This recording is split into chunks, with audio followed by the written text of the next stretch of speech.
Hello and welcome back to our Monday morning motivation. It's the month of August, and I want to just encourage all of you pastors and ministers and other leaders that are watching these videos every week, write in to let us know that they're being a blessing to you, that they're helping you out. You can write us at dgreen@icjax.com, dgreen@icjax.com. Obviously, we want to be good stewards of our time, so I'm trying to decide if these are beneficial enough to continue doing them over into next year, or whether or not this has just been a great season for 2016. So for the month of August, we're dealing with the subject of calendaring. In other words, how do you get yourself prepared for the next year? Around here, one of our main objectives this time of the year is to go ahead and get the things done that are necessary so we have our calendar ready for 2017 long before 2017 ever shows up. And so I'm going to use this month to just share some of the tips and tricks and things that I think are important to consider when you're putting your calendar together.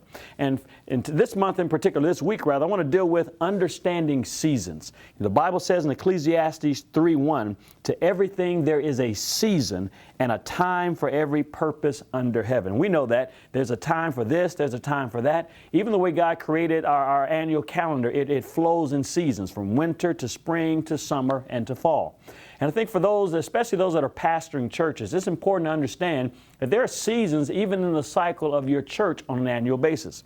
And I want to point out a couple of them because it helps you to start thinking through how to plan out your calendar, how to plan events, and in a couple of weeks I'll talk to you about even how to kind of create what I call this domino effect so that one season spills over into the next season and allows you to create some momentum. So a couple of the seasons that we've noticed around here over the years is like January and September are what I consider recommitment seasons. Those are times of the year, right after New Year's, everybody's made their resolutions, they're getting back to God, and they're ready to make this firm commitment to Christ. And then coming out of the summer, after vacations and being away, some folks being unplugged a little bit from their normal spiritual routine, people come back and are ready to make a newfound commitment. It's important for us as pastors to recognize that we need to have events and even teaching topics that capitalize on that excitement that people have that they're ready to dive back deeper into the things of God.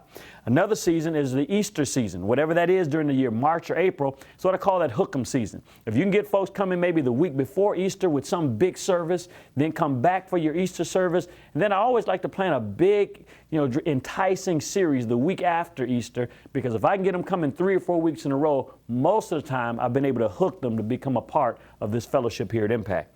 Then October, November are generosity seasons. As we head into the holidays, people's hearts are typically more generous at that time. It's important to have a series where we teach people about tithing, offering, giving, being generous, because the reality is if we don't teach it, folks will lose faith for it. So every year there needs to be some level of teaching in your church, in your ministry, pertaining to generosity, and it's good to do it during that season where people are accustomed to giving.